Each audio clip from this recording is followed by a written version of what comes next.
minutos a gente segue adiante, até porque durante o julgamento, ninguém mais, ninguém menos que Cláudio Castro, governador fluminense, a relatora do Tribunal Superior Eleitoral votou pela inelegibilidade e cassação do governador e ainda inclui mais alguém nesse balaio, né, pelo visto. Eu vou acionar aqui ninguém melhor que Rodrigo Viga, nesse momento com a gente, diretamente do Rio de Janeiro, para saber todas as atualizações. Fala, Viga, beleza, meu irmão? Olha, Rodrigo Bacelar, presidente da LERJ, é o que tudo indica também nesse balaio, porém, como a gente previu ontem, já há outros membros da Corte do TSE que tendem a já pedir vista, adiar, e isso acaba dando em nada. É por aí? Essa é a tendência. A gente falava ontem, né, Marinho? Bom dia para você, para a turma toda da bancada, para o nosso ouvinte espectador internauta da Jovem Pan. Vou trazer aqui algo que eu consegui apurar desde o início desse julgamento ontem no TSE. O governador está calmo, está tranquilo e confiante que vai evitar a cassação de seu mandato. Foi o que me disseram as fontes que vêm acompanhando de perto aí o sentimento, tirando o pulso, como se diz, né? E a temperatura do governador Cláudio Castro mediante esse julgamento que começou aqui, ó, no Tribunal Regional Eleitoral do Rio de Janeiro. Uma vitória apertada do Castro, que acabou subindo essa discussão para o Tribunal Superior Eleitoral, a partir de recursos apresentados pela defesa do atual presidente Embratur Marcelo Freixo, ex-deputado federal, que perdeu no primeiro turno nas eleições para Castro em 2022, e também recurso apresentado pelo Ministério Público Eleitoral. O caso já passou pelo TRE, no TSE, a relatora, ministra dessa matéria, Isabel Galotti, disse que, na visão dela, houve massiva, farta distribuição de recursos públicos para contratações suspeitas e irregulares na Fundação CEPER. Já falei aqui, é uma fundação de estatísticas, e também para o UERJ.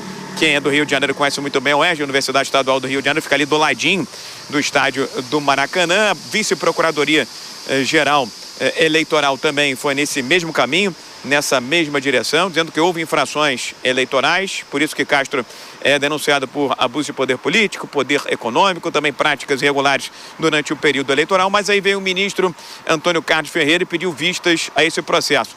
Meu caro Marinho, as informações que eu tenho é que o julgamento, é claro, vai respeitar todo o trâmite e todo o rito legal, mas a decisão será sim favorável a Cláudio Castro para ele completar e concluir o seu mandato até 31 de dezembro do ano de 2026. Esse julgamento envolve o presidente da LERJ, deputado estadual Rodrigo Bacelar, que era uma espécie de pessoa próxima a Castro. Os dois agora não sentam na mesma mesa, não falam a mesma língua, e ainda outros aliados. Um deles, o vice-governador eleito do estado do Rio de Janeiro, Thiago Pampolha, saiu da vice-governadoria e foi para o Tribunal de Contas do estado do Rio de Janeiro. Não vou dizer que vai terminar em pizza, porque a gente tem que respeitar todo o rito, todo o processo legal. Mas, fatalmente, Cláudio Castro vai conseguir, segundo as fontes da Jovem Pan, diante do que ele vem sentindo nos bastidores do TSE, concluir o seu mandato em 31 de dezembro de 2026 e aí partir para novos voos políticos, meu caro Marinho. Como a gente sempre diz, né, Viga, não há coincidências na política. Claro que o timing, o pessoal levanta suspeita, mas de qualquer forma é o rito da justiça seguindo adiante. Já era esperado aí que a Galotti, né, viria com a mão de ferro, pesaria a mão no voto. A depender dela, inclusive, teria eleição fora de época, né? Se isso se confirmasse, teríamos uma eleição tampão, o que seria um terremoto de 9.0 na escala Richter política fluminense, mas de qualquer forma não é o que parece.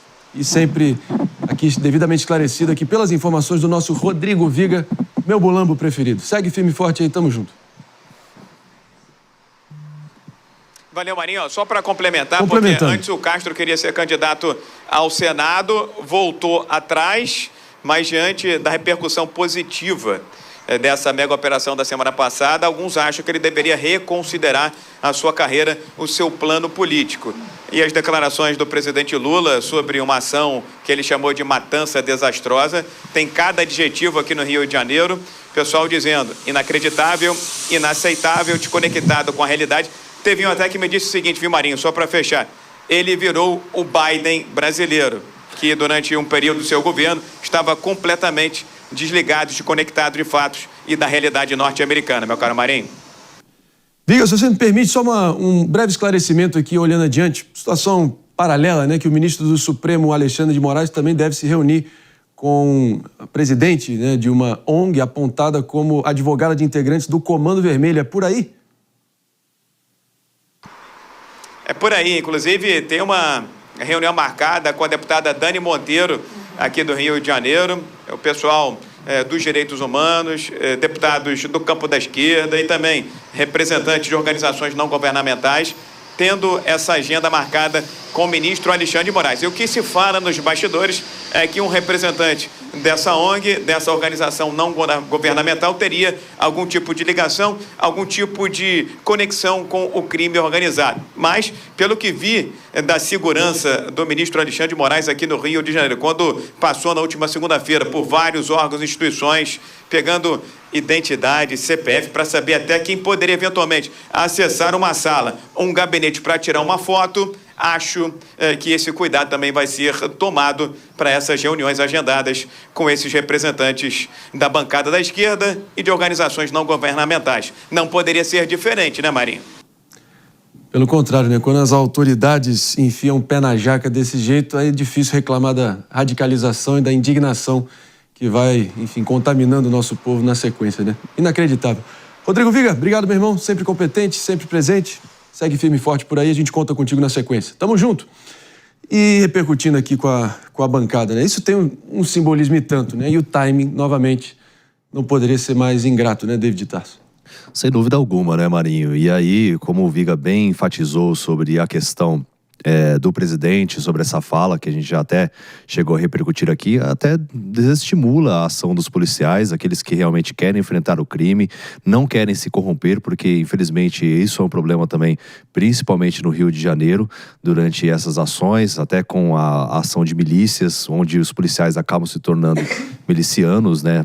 Claro que corresponde a uma pequena porcentagem ainda, mas é um problema estrutural na cidade e isso acaba então criando um ambiente de desestímulo. Sobre a presença de ONGs que estariam ligadas ao Comando Vermelho nessa reunião, até o ministro Alexandre de Moraes pediu também para que, caso haja qualquer tipo de investigação ou envolvimento, que não participem. Então já houve essa determinação por parte do ministro. Até para desvincular também uma possibilidade de foto, tudo, porque esses encontros eles são registrados e não criar um ambiente ainda mais de polarização, até mesmo de descredibilização do Poder Judiciário.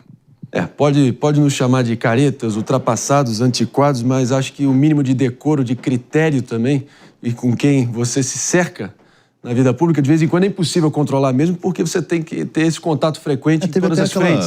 Mas desculpa, isso aí seria mandar o decoro para a fruta que caiu, e ainda bem que o ministro e sua equipe tiveram essa antevisão para poder evitar um problema maior, olhando adiante. Para dizer o mínimo, né? Teve até do Moinho também, só rapidamente. Vamos lembrar, bem lembrado. Aquela da operação na favela do Moinho, que prendeu integrantes que fazem parte, né, do tráfico de drogas na favela do Moinho, que estiveram também presentes quando o presidente Lula foi entregar moradias. Então, assim, houve essa vinculação também. Não, mas o que chama atenção aí também é como que o judiciário, no lugar de simplesmente julgar se é constitucional ou inconstitucional uma tese apresentada numa ação que foi ingressada na Suprema Corte, os ministros acabam virando quase cogestores de política pública, né? Fazendo reuniões que geralmente são mais próprias para gestores públicos e não para juízes. Juízes, é claro, que têm audiência com as partes, com o advogado, com o Ministério Público. Isso faz parte do dia a dia de juízes, mas não com como se fosse uma corregedoria. Exatamente. Então, o Brasil está com muita coisa fora do lugar. A Suprema Corregedoria. Enfim, a gente segue adiante aqui. Mais um dia de programação normal na loucura do Brasilzão. Inacreditável.